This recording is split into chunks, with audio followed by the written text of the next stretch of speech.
business, we have special resolutions to honor important moments or cultural communities, and we would like to begin with Councilmember Kano's resolution and ask everyone who's here with us from the Tibetan community who would like to come on up to join us. And this is declaring Tibet Day in the city of Minneapolis. And before I turn it over to Councilmember Kano, I just want to again welcome everyone and restate what we said this morning, which is that we are so very grateful to have members of the Tibetan community in our city, and it is our vision as a city council that our city of Minneapolis be a refuge for everyone who is seeking freedom from conflict and oppression, and we support your efforts to fight for your freedom. Thank you. Thank you. Wonderful. Good morning. My name is Alondra Cano, and I'm a Minneapolis Council member, and we welcome our community here today. We're going to go ahead and read the resolution that is declaring Tibet Day in the city of Minneapolis today. And then after I'm done reading the resolution, community members are invited to speak and explain a little bit more about this day and the importance. Can you hear me? Is this working? Okay, I can't quite tell. So thank you. But before we do that, I just wanted to also thank our staff member, Leda Schuster, who helped us to get the morning event together. She did a wonderful job at organizing this. Thank you so much, Leda. Also to our city staff who helped, including Council President Bender's office, who were here helping us this morning. So thank you so much. And we will go ahead and read this. And it still doesn't sound like it's working, but on March 10th, 2018, Tibetans will gather in their host countries to commemorate the 59th anniversary of the Tibetan national uprising against the occupation of Tibet and to honor the memories of 1.2 million Tibetans killed by the Chinese government. Whereas 162 Tibetans have self-immolated while calling for freedom in Tibet and the return of His Holiness the Dalai Lama, and thousands remain missing or arbitrarily imprisoned for simply expressing their views or writing poetry or singing songs about the situation in Tibet. Whereas the world's largest Tibetan Buddhist academy, Larung Gar in Tibet, is currently facing wide-scale demolitions by the Chinese government to decrease its population and evict and displace at least half of its 10,000 residential monks and nuns. Whereas the ongoing abuse of human rights in Tibet must be of concern for all freedom-loving people, we call on China to enter into substantive dialogues with His Holiness the Dalai Lama and to find a negotiated solution to protect the fundamental rights of all Tibetans. And whereas His Holiness the Dalai Lama is a greatly honored spiritual figure, revered and treasured and loved throughout the world for his powerful teachings on nonviolence, tolerance, and forgiveness, whereas in 2014, the city of Minneapolis proclaimed His Holiness the Dalai Lama Day of Peace and Compassion, and in 2017, the city of Minneapolis approved a resolution honoring the Tibetan people, whereas the mayor and city council affirmed the determination of the Tibetan people in Tibet and in exile to retain their heritage and protect it from destruction against overwhelming odds through nonviolent and peaceful means. Now, therefore, be it resolved that the mayor and the city council do hereby declare March 10th, 2018, which commemorates the 59th anniversary of the Tibetan national uprising, to be designated as Tibet Day in the city of Minneapolis.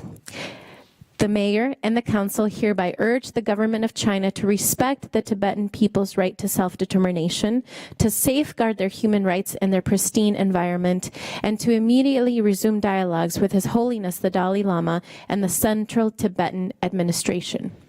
In recognition of 2018 being declared the Year of Gratitude by Tibetans in Minnesota, the mayor and the council express their sincere appreciation for the many contributions by the Tibetan community to the betterment of all peoples in the city of Minneapolis, the state of Minnesota, and the United States of America. This resolution is a reminder to all of the atrocities carried out by the Chinese government against the Tibetan population in their historic homeland of Tibet. Thank you.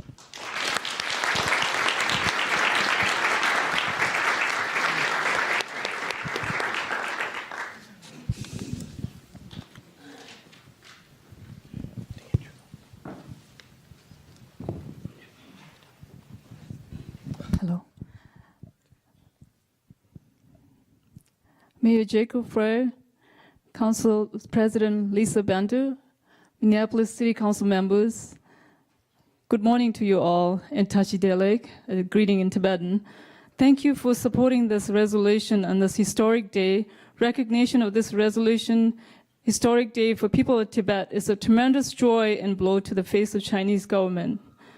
My name is Samten Kanki. I'm board secretary of Tibetan American Foundation of Minnesota.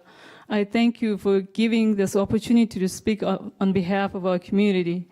I would like to give a brief history and background on our organization and what we currently do and what we hope to achieve in the future.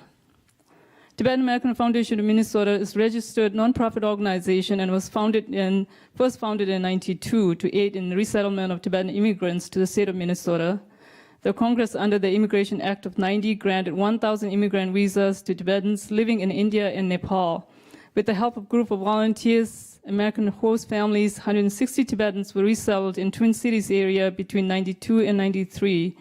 Over the years, with gradual reunification of family members, the migration from other states, Tibetan population in our state has increased close to 5,000, which makes Minnesota the second largest community in the United States.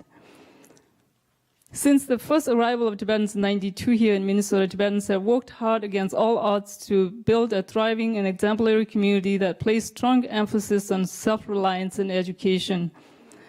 Tibetan American Foundation is committed to preserving and promoting the rich Tibetan culture and spiritual heritage, which is crucial for America as a great nation of many cultures and people from different backgrounds.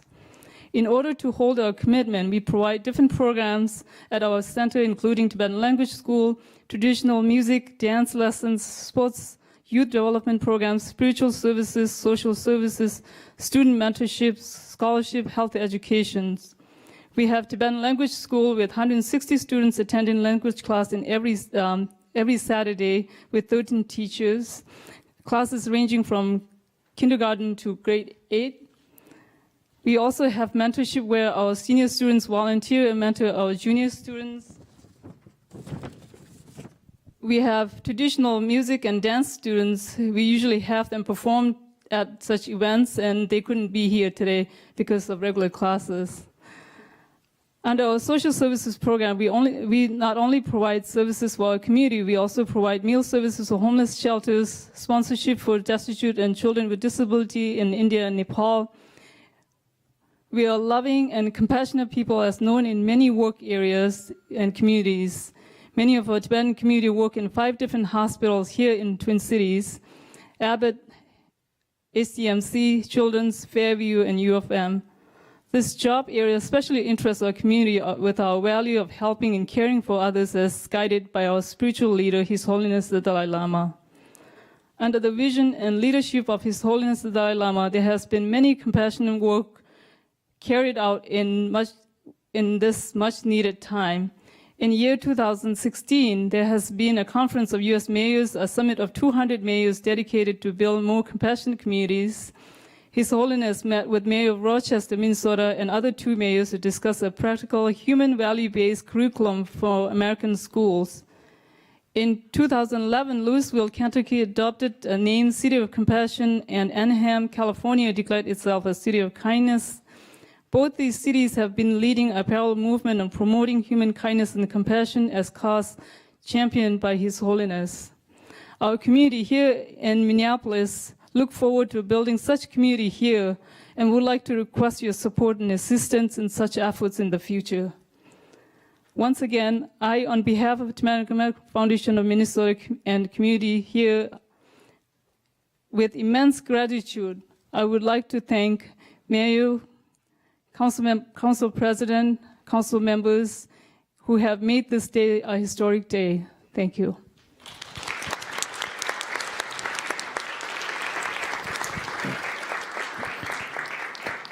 Good morning. My name is Jigme, and I'm here on behalf of the Tibetan community. I'll do a little brief history of Tibet. Tibet was illegally occupied by China in 1959. The invasion directly resulted in 1.2 million Tibetans dead, over 6,000 ancient Tibetan monasteries destroyed, countless political prisoners, cultural and religious genocide, forced abortion, sterilization, rape, torture, population transfer, extrajudicial killing, environmental exploitation. The list goes on, which literally makes Tibet once the most peaceful country in the world, hell on earth. For several years, Freedom House has ranked Tibet second to Syria as the most repressed country in the world, and with less press freedom than North Korea. 162 Tibetans have self-immolated. The last self-immolation was by Seko Tukchak, a 40-something-year-old father of 2 daughters, just Wednesday, 3 days ago. I had to ask Council Member Kano to actually change the number on the resolution. We can't keep up with the self-immolations. They selflessly sacrifice their bodies to protest China and to draw attention to the world of their plight. On March 10th, 1959, when the Tibetans heard that the Dalai Lama's life was in danger, ordinary Tibetans, young and old, revolted against the Chinese occupation and to protect the Dalai Lama. Tens and thousands of Tibetans were killed that day, massacred. Since that day, March 10th is recognized as the Tibetan Uprising Day. 10 years ago, in 2008, there was another uprising all across Tibet, and that was again brutally suppressed by China, with many dying and many injured. The world just kept watching. Every day, Tibetans from all walks of life continue to challenge the Chinese rule inside Tibet with the same vigor, resilience, and fortitude.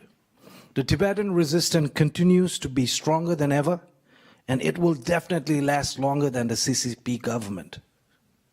His Holiness the Dalai Lama always says, find hope in the darkest days and focus in the brightest. For 59 years, His Holiness and the Tibetans remain separated from the land and their people. Resolutions like this will continue to help shine the light to the Tibetan people's freedom and build hope for a brighter and a better future for Tibet. Your support to this resolution will further encourage a peaceful and nonviolent movement while opposing all forms of suppression of human rights, freedom, and democracy. This resolution will be a challenge to the conscience of this world. Thank you to all the council members, President Bender, Mayor Fry, Council Member Landro for pushing this, and of course all of you for taking and standing on the right side of history.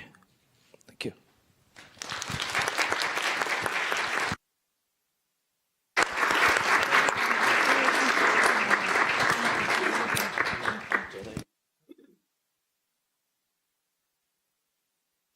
We'd just like to offer a scarf to all the council members. It's a Tibetan silk scarf for good wishes, appreciation, thanks. It's the president of the Tibetan American Foundation.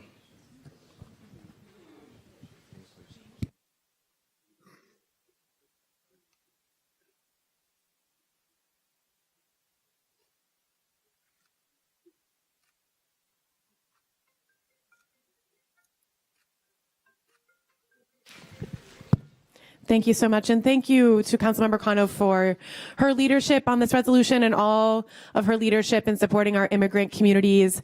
I wanted to just say a couple of things. We know that the President of the United States is trying to eliminate the visas that so many Tibetan people have used to reunite your families here in our community, and our city is opposed to those actions. We are doing everything that we can to support and continue to support our immigrant and refugee communities in the city. We're adding staff and legal resources, and we want to work together with you to build on those challenges, our opposition to those challenges from the federal level.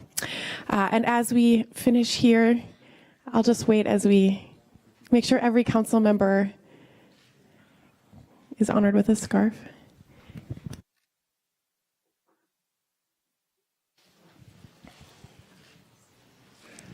And And I also just want to thank Mayor Fry for joining us here and his participation in the ceremony. There's a great video of the mayor and all of us dancing this morning, so I think it turned out really well.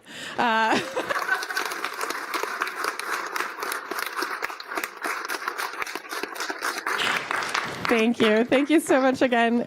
Now we have our second resolution. We have Councilmember Goodman and I think a number of other council members coming to announce an important new initiative in our city. And we'd love for anyone to join us to come up for this resolution, which is announcing an important new initiative to support folks living with HIV/AIDS and to help stop the spread. Are you going to stay? Thank you so much. Thank you. Okay. I'll scooch down. Hi. Thanks for being Lisa, here. yeah, It's thank great to you. see you.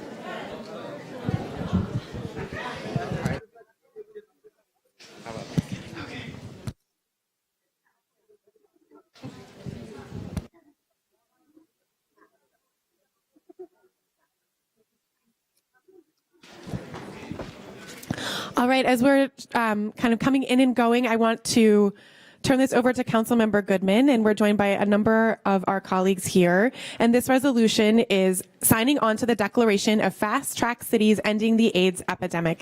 Councilmember Goodman. Thank you, Madam President. Maybe I'll just give them a second if they want to exit the room. Is that okay? Yes, absolutely.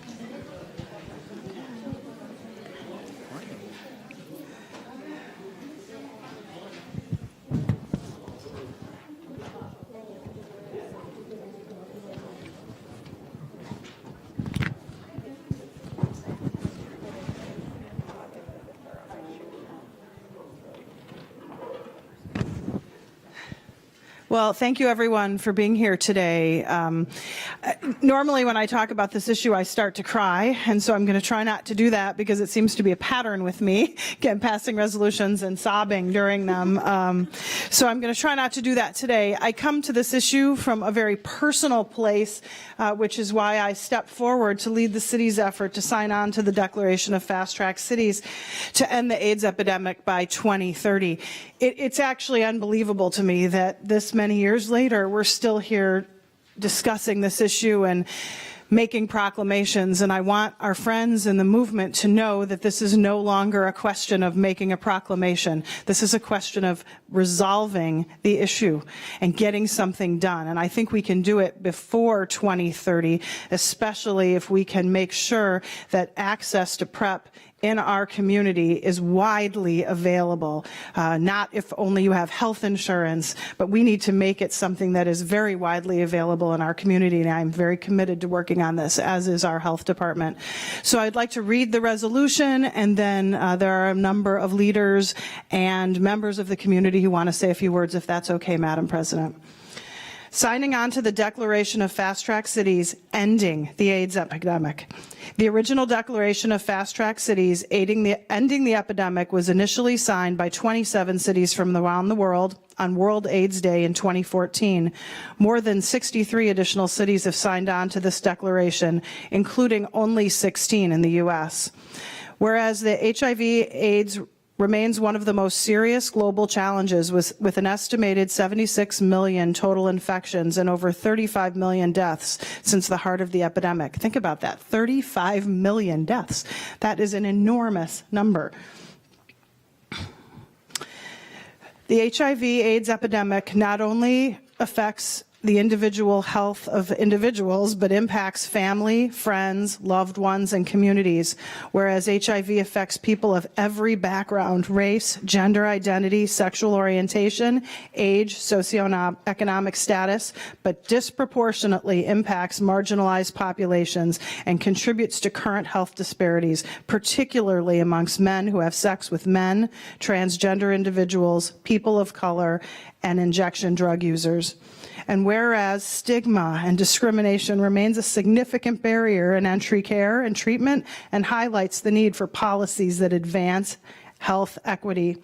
And whereas innovations in treatment, community activism, and political commitments have created the necessary tool to end the AIDS epidemic by 2030, and whereas over 37 million people worldwide are currently living with HIV/AIDS, including over 1.1 million in the United States and more people than ever in Minnesota. And whereas the rate of new infections has remained stagnant in the state over the past decade, with roughly 300 new infections per year, adding to the current number of people living with HIV in Minnesota. And whereas HIV diagnoses are not evenly distributed geographically, where urban areas account for the majority of cases, and Minneapolis has the highest incident rate of HIV in the state of Minnesota. Whereas in Minneapolis alone, 92 people have been diagnosed with HIV in the past year, for a total of 3,134 people living with HIV/AIDS in the city of Minneapolis, accounting for 37% of all people living with HIV in the state. Whereas a coordination of resources, data, and action to address HIV is critical to ending the epidemic, and Minneapolis has long been in the forefront of responding to the AIDS epidemic, and along with other cities is uniquely positioned to lead such efforts. Whereas fast-track city goals are 90, 90, 90. 90% of people living with HIV/AIDS are aware of their status. 90% of those diagnosed are on antiretroviral therapy, and 90% of people on medication achieving viral suppression, along with zero stigma and discrimination. Now, therefore, be it resolved that the mayor and the city council do hereby proudly sign on to the Fast Track Cities Declaration to end the AIDS epidemic, knowing that we can stop all new AIDS infections and avert AIDS-related deaths by acknowledging that every person in our city must have access to life-saving HIV prevention, treatment, care, and support services. And I want to note that there will be a formal signing of the declaration by Mayor Fry at 10:30 in his office this morning. Thank you. Thank you so much.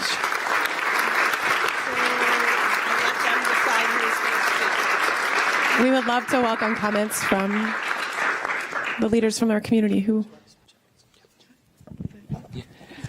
Thank you, President Bender, Councilmember Goodman, Mayor Fry, and the City Council for supporting this resolution. I grew up in the heart of the AIDS epidemic, and now you're going to make me cry. And who would have imagined that 30 years later, we would be having to sign a resolution to end this epidemic, but we are. That's the reality of this epidemic. It's time to end it. We have the tools, we have the resources, but unfortunately we have significant barriers to care, stigma in the community that prevents people from getting tested, from gaining access to health care, from finding housing, and a myriad of other issues. And I am just so thrilled that the City of Minneapolis is joining the work that Hennepin County has already done, Positively Hennepin, as well as now the creation of a statewide plan to end this epidemic. And I truly believe we can end the epidemic. I believe it from my heart. And I am thrilled that the city is joining this effort in a meaningful way. I forgot to introduce myself. I'm Chuck Peterson, Executive Director of Clare Housing, and my final word is I just want to thank Mayor Fry and the Council for your commitment to affordable housing. We know that there's about 1,500 people living with HIV who are homeless in unstable housing, and that's just another barrier to getting access to care. So thank you so much for your support.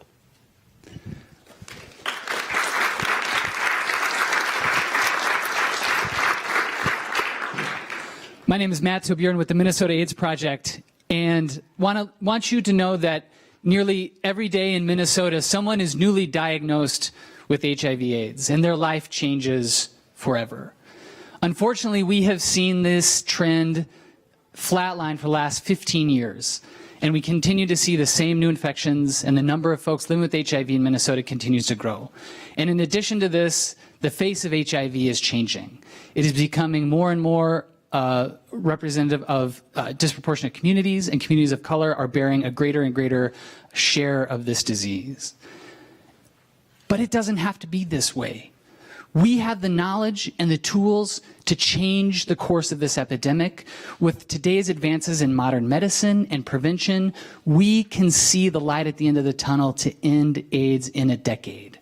And today, the city of Minneapolis is standing up and stepping forward and saying, we will be leaders in the nation and in the world to ending AIDS in a decade. And that is an incredible thing. And so I want to thank you, the City Council, and Mayor Fry, on behalf of all those infected and affected with HIV, and on behalf of all those that we have lost to this epidemic. Because of your leadership and because of your vision, a decade from now, we will change the course of this disease forever, and the rest of the nation will look at Minneapolis and say, we can do that too. Thank you so, so much.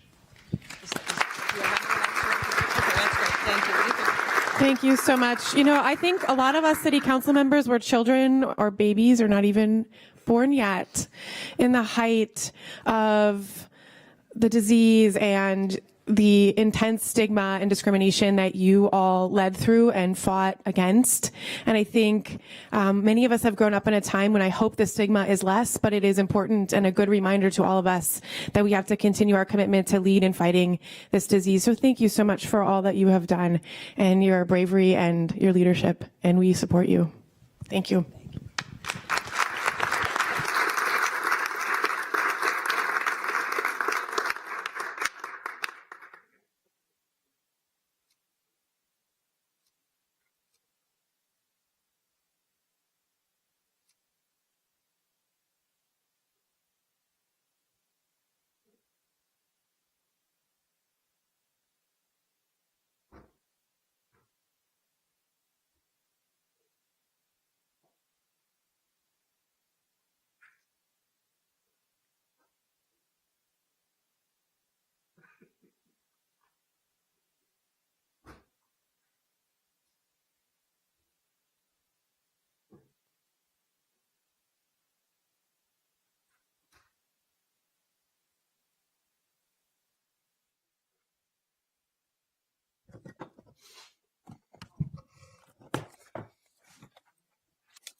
Good morning. I'm Lisa Bender, again, the set president of the Minneapolis City Council. I'm going to call to order the regular meeting of the full council for Friday, March 9th, and ask the clerk to please call the roll. Councilmember Fletcher. Present. Jenkins. Here. Schrader. Here. Warsami. Present. Cunningham. Present. Ellison. Present. Goodman. Present. Palmisano. Present. Gordon. Here. Kano. Here. Reich. Here. President Bender. Here. There are 12 members present. Let the record reflect that we have a quorum of the council. The first item is the adoption of the agenda. We have one amendment from Councilmember Reich to add notice of intent for a subject matter introduction related to the regulation of bicycle sharing operations. Are there any other amendments from council members? And I am still getting into speaker management, so if anyone has something, flag me, or maybe Council Vice President can help me. All right, seeing none, do I have a motion to adopt the agenda as amended? So moved. Second. All those in favor, please say aye. Aye. Any opposed? No. That carries, and the agenda is adopted. We have minutes from our regular meeting of February 23rd up for acceptance. May I have a motion? So moved. Second. All those in favor, please say aye. Aye. Any opposed? That carries, and the minutes are accepted. And then we have a referral of petitions, communications, and reports to the proper committees. May I please have a motion? I move referral. It's been moved and seconded. All those in favor, please say aye. Aye. Any opposed? No. And that carries. Those referrals are made. Next, we have the reports of our standing committees, beginning with the Economic Policy Development and Regulatory Services Committee, given by the Chair, Councilmember Goodman. Thank you, Madam President. The Economic Development and Regulatory Services Committee is bringing forward 5 items for approval this morning. Items 1 and 2 are license actions, as is item 3, which is a license revocation. Item 4 are the yearly liquor business and gambling licenses. And item 5 are a series of grant acceptances from a number of sources, including the state, the county, and the Met Council. With that, I am moving items 1 through 5 for approval this morning. Councilmember Goodman has moved the EDRS committee's report. Is there any discussion? Seeing none, clerk, please call the roll. Councilmember Fletcher. Aye. Jenkins. Aye. Schrader. Aye. Warsami. Aye. Cunningham. Aye. Ellison. Aye. Goodman. Aye. Palmisano. Aye. Gordon. Aye. Kano. Aye. Reich is absent. President Bender. Aye. There are 11 ayes. That carries and the report is adopted. Next is a report of the Enterprise Committee given by the Chair, Councilmember Palmisano. Thank you, Madam President. Before you for approval today are 3 contracts that are IT contracts. The first is a contract for the e-discovery platform subscription. The second is a contract with Safari Books for IT electronic books for the IT department. The third is a Smart Data Solutions contract for scanning, labeling, and other kinds of data and records management services. I also want to note that we held an extended public hearing for the appointment of City Attorney Susan Siegel in this committee over the past 2 weeks. Thank you. Councilmember Palmisano has moved the approval of the Enterprise Committee's report. Is there any discussion? Seeing the public hearing for the city attorney is closed and we do not accept public testimony at the council, but you can contact the clerk's office or any of the council offices to submit any public comments on any of our items from today. So Councilmember Palmisano has moved the report. Is there any discussion? Seeing none, clerk, please call the roll. Councilmember Fletcher. Aye. Jenkins. Aye. Schrader. Aye. Warsami. Aye. Cunningham. Aye. Ellison. Aye. Goodman. Aye. Palmisano. Aye. Gordon. Aye. Kano. Aye. Reich. Aye. President Bender. Aye. There are 12 ayes. That carries and the report is adopted. Next is the report of the Housing Policy and Development Committee given by the Chair, Councilmember Gordon. Thank you, Madam President. The Housing Policy and Development Committee is bringing forward 4 items. The first is a land sale at 3210 Morgan Avenue North. Second is an agreement with Affordable Housing Connections for home monitoring consulting services. Third item is approving additional funding of up to $240,000 from the Affordable Housing Trust Fund Family Housing Initiative for the Minnehaha Townhomes Project. And the fourth item is authorizing an increase in our contract with Homeline in the amount of $100,000 for a new total not to exceed $400,000 and an extension from December 31st, 2017 to the end of this year, December 31st, 2018. And I will move all 4 items for approval. Councilmember Gordon has moved the committee's report. Is there any discussion? Seeing none, clerk, please call the roll. Councilmember Fletcher. Aye. Jenkins. Aye. Schrader. Aye. Warsami. Aye. Cunningham. Aye. Ellison. Aye. Goodman. Aye. Palmisano. Aye. Gordon. Aye. Kano. Aye. Reich. Aye. President Bender. Aye. There are 12 ayes. That carries and the report is adopted. Next, we have the report of the Public Health, Environment, Civil Rights, and Engagement Committee given by Councilmember Cunningham. Thank you, Madam President. The Public Health, Environment, Civil Rights, and Engagement Committee brings forward 7 items today. Number 1 is contracts with Clifton Larson Allen LLP and Mike Wilson and Associates for Neighborhood Audit Services Panel. Number 2 is Public Health Advisory Committee appointments.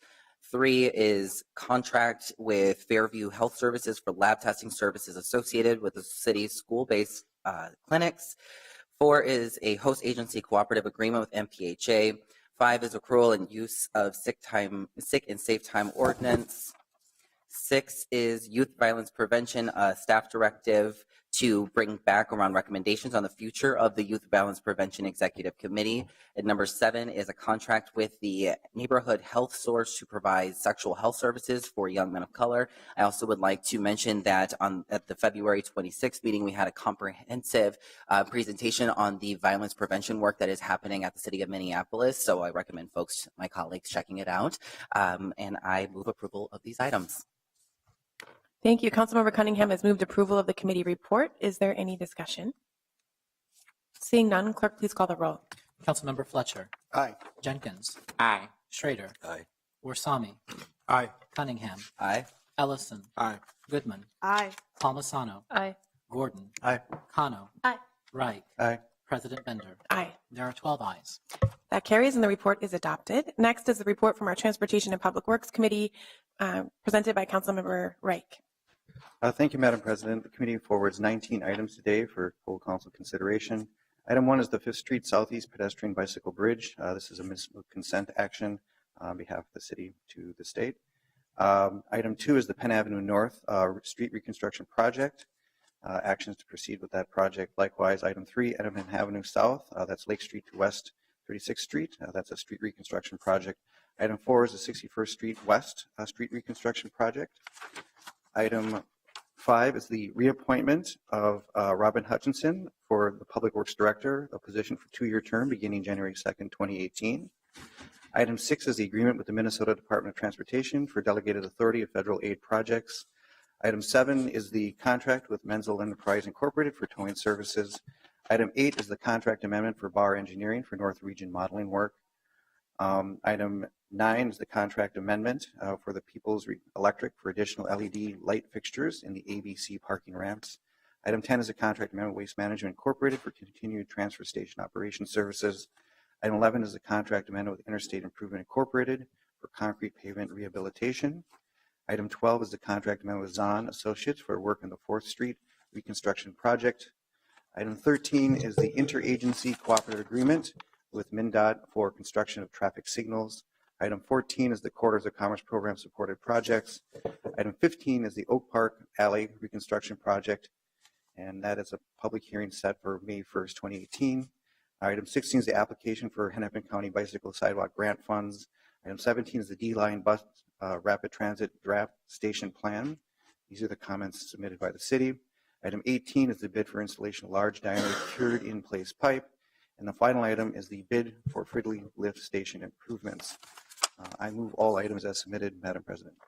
Thank you. Councilmember Reich has moved the committee's report. Is there any discussion? I put myself in queue. I just wanted to comment on item number 3. The chair and the committee members will remember that one of the property owners along Hennepin Avenue came to the public hearing about this reconstruction project and asked for a way of approving the assessments in order to provide for greening and some other amenities. And staff has followed up with them. We've decided not to bring forward any changes to our normal assessment process, but we'll be continuing to work with the business community and all the stakeholders along there. And I just wanted to take a second to thank again staff so much for going above and beyond on this project and spending so much time meeting with business and community members. And then I see Councilmember Goodman is also in queue. Thank you, Madam Chair. I'd like to speak on item number 5. Go ahead. Thank you. The item number 5, as most of you know, I don't serve on Transportation Public Works, is the reappointment of Robin Hutchinson. I want to rise to speak to that appointment. I have had the good fortune of being cynical about whether or not this was a good fit to becoming a complete, true believer that this is the best fit for our city at this time. I have been incredibly impressed with Ms. Hutchinson's work. She has been really responsive to all of the stakeholders. It's very hard when you move here from another location and you have to meet everybody right away and figure out how to make it work. And I think she's done an exceptionally good job at figuring out all of the different players in the city. She has been incredibly responsive to individual constituents. I really believe that people who work in public works think of her as a very progressive and forward-thinking leader, and I am really excited to be able to have the mayor reappoint her, not only because she's done a good job, but because we have incredible faith that she'll do a great job for our city moving forward. Thank you. Councilmember Reich. Thank you, Madam President. I'll echo Council Member Goodman's comments and won't reiterate too much content, because if anyone wants to watch a voluminous and effusive committee praising the work of a director, just tune in to the cable program of the last Public Works Committee meeting. It was pretty incredible, just shy of a love fest. So I will leave it with that. And very much look forward, as I always do, to the work ahead. Thank you, Chair Wright. We are also very grateful that you picked up your life and moved here to lead our Public Works Department forward. Thank you, Director, for everything you've done. Is there any further comment? And will do for many years to come. Any other comment on the Transportation and Public Works Committee? Seeing none, clerk, please call the roll. Councilmember Fletcher. Aye. Jenkins. Aye. Schrader. Aye. Warsami. Aye. Cunningham. Aye. Ellison. Aye. Goodman. Aye. Palmisano. Aye. Gordon. Aye. Kano.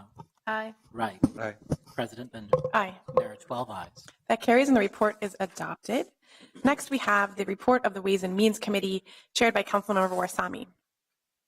Thank you, Madam Chair. The Ways and Means Committee has 6 items to bring forth to the full council. The first item is the reappointment of the city assessor, approving the reappointment by the Executive Committee of Patrick Todd to the appointed position of city assessor for a 2-year term beginning January 2nd, 2018. The second item is a legal settlement claim of Brian K. Pfeiffer. The third item is a legal settlement claim of Georgina L. Schultz. The fourth item is a no-fault claim of James T. Frost. The fifth item is a contract amendment with NRG Energy Center for steam supply to heat the Public Service Center and the Community Service Building. And the sixth item is a bid for Minneapolis East Side Storage and Maintenance Facility Demolition Project, accepting the low bid response bid of Northern Lines Contracting. And I move approval of all 6 items. Councilmember Warsami has moved the Ways and Means report. Is there any discussion? Seeing none, clerk, please call the roll. Councilmember Fletcher. Aye. Jenkins. Aye. Schrader. Aye. Warsami. Aye. Cunningham. Aye. Ellison. Aye. Goodman. Aye. Palmisano. Aye. Gordon. Aye. Kano. Aye. Wright. Aye. President Bender. Aye. There are 12 ayes. That carries and the report is adopted. Finally, we have the report of our Zoning and Planning Committee given by Councilmember Schrader. Thank you, Madam President. The Zoning and Planning Committee has 3 items for approval today. The first is the approval of 2 appointments to the Board of Zoning and Adjustment. The second is the denial of a conditional use permit variance and site plan review on behalf of Sherman and Associates. And the final is the approval of rezoning for Urban Homeworks Architecture. I move these for approval. Councilmember Schrader has moved the Zoning and Planning report. Is there any discussion? Seeing none, clerk, please call the roll. Councilmember Fletcher. Aye. Jenkins. Aye. Schrader. Aye. Warsami. Aye. Cunningham. Aye. Ellison. Aye. Goodman. Aye. Palmisano. Aye. Gordon. Aye. Kano. Aye. Wright. Aye. President Bender. Aye. There are 12 ayes. That carries and the report is adopted. The next order of business is the reports of special committees. We have several items presented from the Executive Committee given by the Vice President, Councilmember Jenkins. Thank you, Madam President. The Executive Committee forwards 5 items to the Council today. The first 4 items relate to the appointment of department heads to be referred to standing committees. The 5th item is a proposed collective bargaining agreement. The first item is the reappointment of the Emergency Management Director, Barrett Lane, for a 2-year term, which was approved by the Executive Committee to be referred for public hearing by the Public Safety and Emergency Management Committee at its meeting on March 15th. The second item is the appointment of Nuria Rivera Vandermeide as the city coordinator for a 2-year term, which was approved by the Executive Committee to be referred to the public hearing for a public hearing by the Enterprise Committee at its meeting on March 15th. The third item is the appointment of David Frank as the Director of Community Planning and Economic Development Department for a 2-year term, which was approved by the Executive Committee to be referred for a public hearing at a joint meeting of the Economic Development and Regulatory Services, Housing Policy and Development, and Zoning and Planning Committees set for March 27th. The fourth item is the reappointment of City Attorney Susan Siegel for a 2-year term to be referred to the Enterprise Committee at its meeting on March 15th.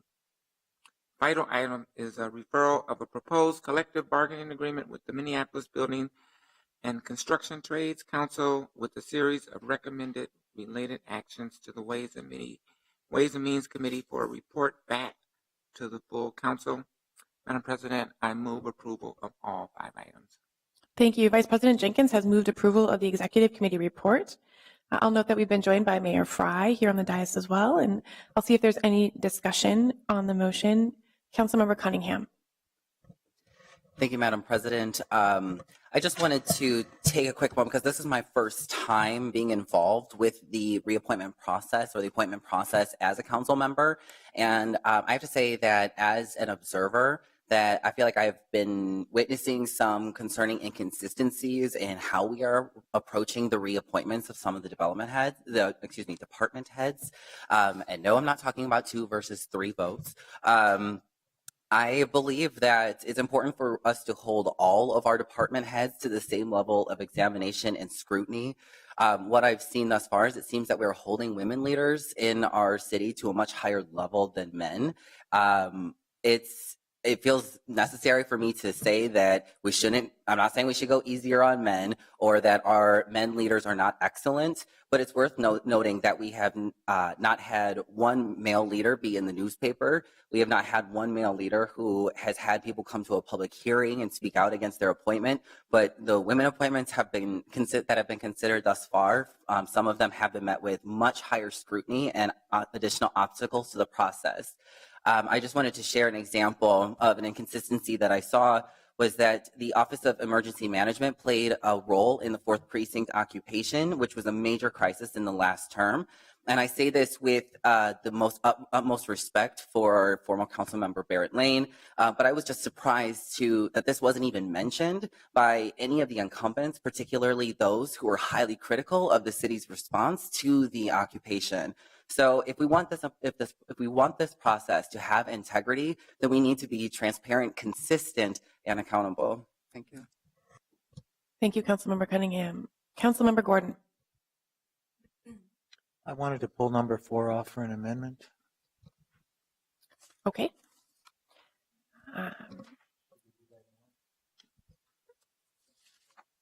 Yes. Okay. Everybody should have this before you. This is regarding item number 4, which is the reappointment of the city attorney.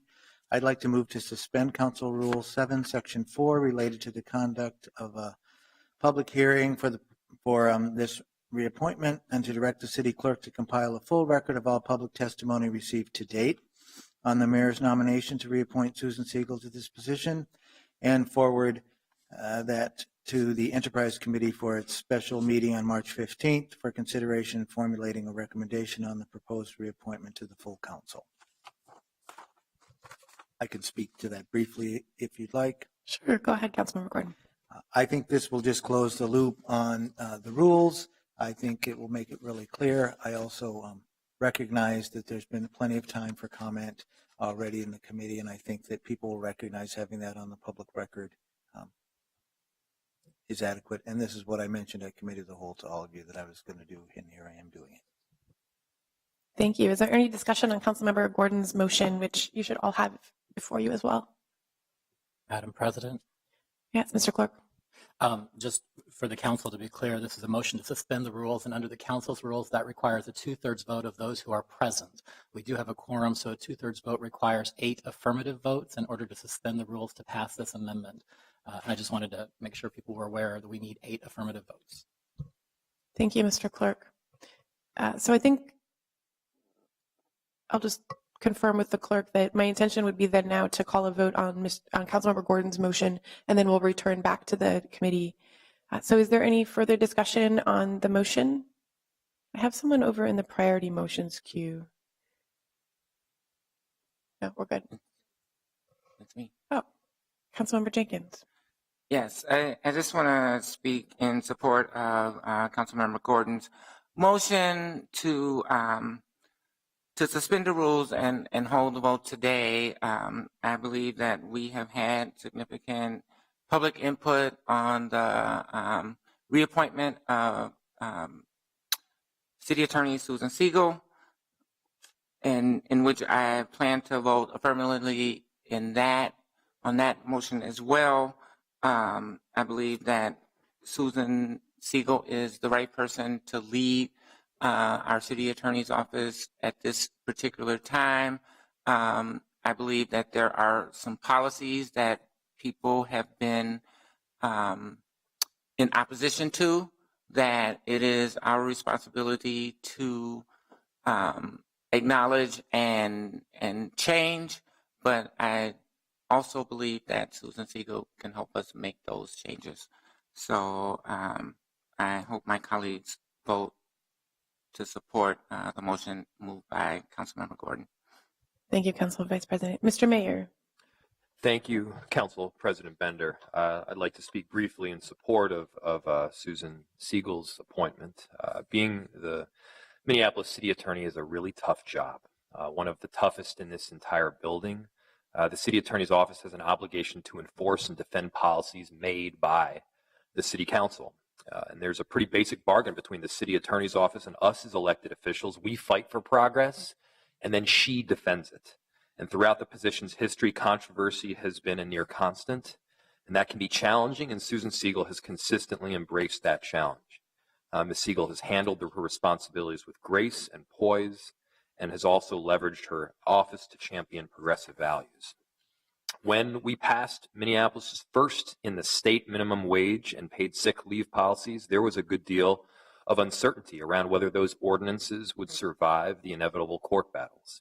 And when opponents mounted their challenges, they brought real firepower. They retained a 220 attorney law firm to take down those ordinances. So what did Ms. Siegel do? She did what she's done throughout her career. She rolled up her sleeves and she got to work. She and her team put in time over weekends and holidays to lead the city to a decisive court victory for our working families. Arguably the most important progressive policy that we've passed in the history of Minnesota was defended by Ms. Siegel, and guess what? We won. We now have a minimum wage ordinance in Minneapolis because of Ms. Siegel's excellent work. Ranked choice voting, something that doesn't get a lot of attention these days, was not exactly a done deal when it came before the council. When we wanted to implement RCV, it was a major precedent at the time, and Ms. Siegel personally briefed and argued the case before the state Supreme Court. And on an expedited basis, she won that case and made sure that we were ready to use RCV in 2009. Criminal justice. Beyond her work with elected officials, Ms. Siegel and her team have led on important initiatives too. She's one of the strongest voices for criminal justice reform, not just in the city, but in the entire state. Ms. Siegel has led the charge on bail reform, working with county and public defender's office to implement a program that lets people who are not high risk to be released from jail without any bail. And when many of our residents were facing jail time and hefty bail fines for missing court dates that they weren't given proper notice of, Ms. Siegel pushed through a reform that moved away from jail and bail model and towards no bail required warrants. Instead of arresting nonviolent offenders, this program provides them with a new court date. Ms. Siegel's initiative had such a high success rate that the courts have brought this model to the surrounding suburbs. It's working. And under Ms. Siegel's leadership, the City Attorney's Office has developed creative ways to expand opportunities and access to diversion programs that focus on rehabilitation and trauma-informed alternatives to criminal prosecution. She has also pioneered preventative methods of reducing recidivism by partnering with homeless outreach providers and social service providers focused on mental health, illness, and addiction. Without her award-winning leadership and creative thinking, the progress that Minneapolis has made on criminal justice reform would simply not have happened. So, I've covered just a few highlights from Ms. Siegel's career, which stands as a model in public service. She has worked tirelessly to make progress in Minneapolis possible and to defend the progress when it's come under attack. Neither Minneapolis' legal system nor its city attorney's office are perfect, but both are better because of Ms. Siegel's work. Her body of work speaks for itself, and to those that are challenging her appointment, I have one simple ask. I ask that you do your homework, that you understand the facts, and you base your argument on those facts, not just feelings. Last week, Jolene Jones, from the president of Little Earth of United Tribes, spoke before the previous committee in support of Ms. Siegel's reappointment. She said that her community had never been engaged by the city attorney's office, never. And that's because Minneapolis has never before had an attorney like Susan Siegel.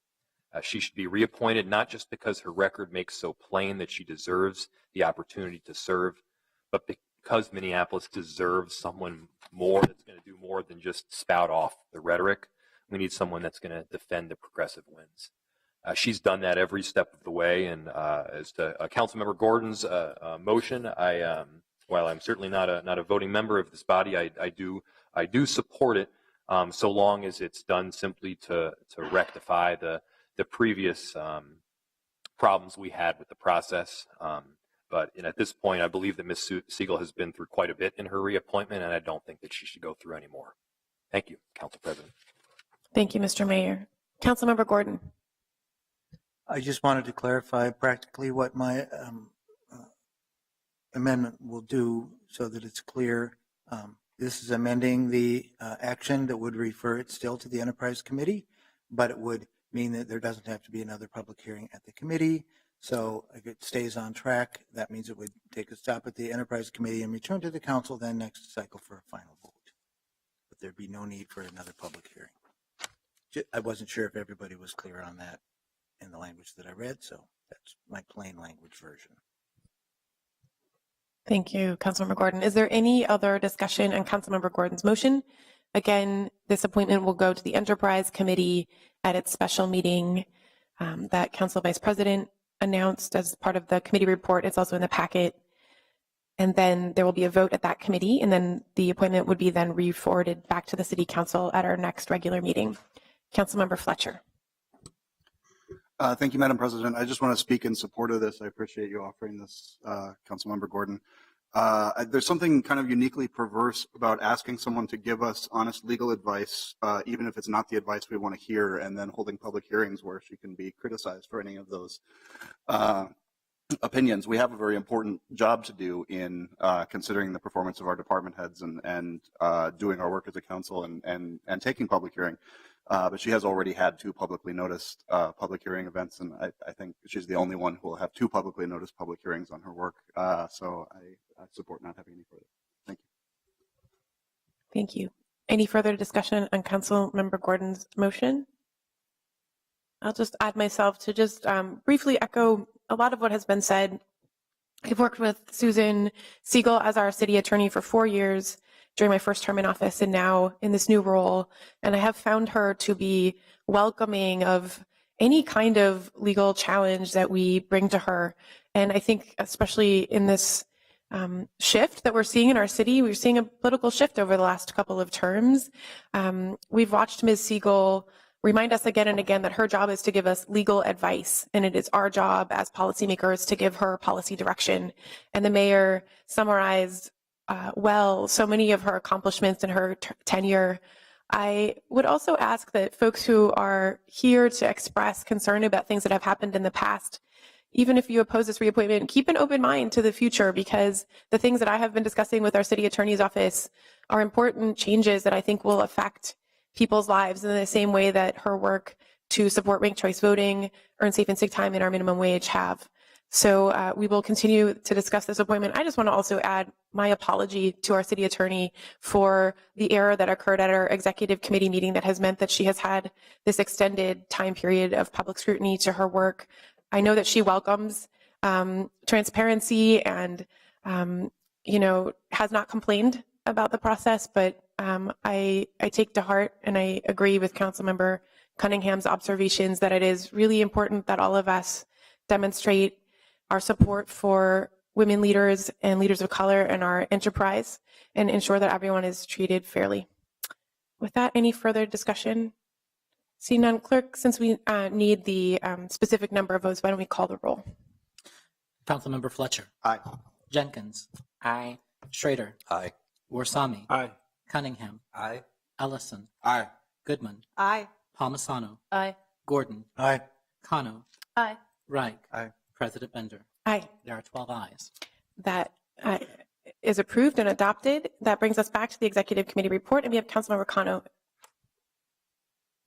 Thank you, Madam President. I'm actually going to hold my comments till we cast our final votes at the full council meeting on the appointments of Nuria and Susan Siegel. Thanks. Thank you. And then Councilmember Fletcher. Is that from before? Any other discussion or comments on the executive committee report? Seeing none, clerk, please call the roll. Councilmember Fletcher. Aye. Jenkins. Aye. Schrader. Aye. Warsami. Aye. Cunningham. Aye. Ellison. Aye. Goodman. Aye. Palmisano. Aye. Gordon. Aye. Kano. Aye. Reich. Aye. President Bender. Aye. There are 12 ayes. Those items are approved, and that is adopted. The next order of business is the notices of ordinance introductions. We have two. First, we have a notice by myself and Councilmember Ellison for the introduction of a subject matter of an ordinance at the next regular meeting to amend the housing code to add and amend provisions establishing renter protections. And is there any comment on that? I'll just note that Councilmember Ellison and I have been working with many of our colleagues to put together a summary of all of the work that's happening around renter protections, and we can add more detail when we vote in a couple of weeks on this subject matter introduction. But I just wanted to note that there's a huge body of work happening that is intended to better protect renters in the city of Minneapolis. Second, we have the notice from Councilmember Reich that was added by an amendment to introduce at the next regular meeting the subject matter of an ordinance to amend the traffic code to add regulations for bicycle sharing operations. Are there any comments? Councilmember Ellison?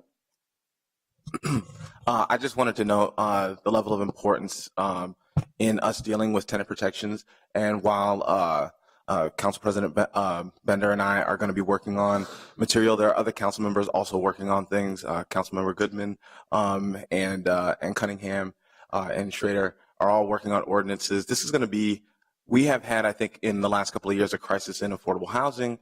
We've had a crisis in evictions, especially in North Minneapolis. And so the work of protecting tenants is not going to fall on just a handful of people. It's really going to take a collaborative effort by the entire city enterprise. So I'm excited to be a part of that, and just want to thank President Bender for collaborating with me. So yeah. Thank you. Is there any further discussion on the ordinance notices? Those notices are given. Next, we have our introduction and referral calendar. There is one item today, pursuant to previous notice, to give the formal introduction and first reading of the subject matter of an ordinance amending the housing code related to provisions for conduct on licensed premises, and referring that subject matter to the Housing Policy and Development Committee. May I have a motion? So moved. Second. All those in favor, please say aye. Aye. Any opposed? And that carries. The next order of business is resolutions, and we have two honorary resolutions today. We have the presentations at the beginning of our meeting. The first resolution declares March 10th, 2018 as Tibet Day in the city of Minneapolis. The second resolution is declaring support for the Fast Track Cities ending the AIDS epidemic. Are there any comments from council members on either of those resolutions? Seeing none, may I have a motion to approve both resolutions? So moved. All those in favor, please say aye. Aye. Any opposed? That carries, and both honorary resolutions are approved. That completes our business on the agenda. Are there any comments from council members? I'll just quickly announce there has been some press this week about our comprehensive plan update. Many of you who were on the council before voted a number of times on earlier pieces of this process. I just want to clarify that the draft that staff is working on, and they're literally still writing the text and choosing the photos and images and working on the maps, will be available for public review on March 22nd. The Minneapolis2040.com website is the place where you can direct any constituent questions about the process so far, and people can go there to make comment even if they haven't seen the draft yet. If people have comments or questions, they can leave them there. And Councilmember Reich and Councilmember Schrader, the mayor, and I are part of the steering committee with a number of staff who will be helping shepherd that through with a 3-month public review process before it starts to come through in any official adoption. Any other announcements? Seeing none, we have concluded all of the business for the City Council. A motion to adjourn would be in order. All those in favor, please say aye. Aye. Any opposed? That carries. We are adjourned. Have a great weekend. Thank you so much.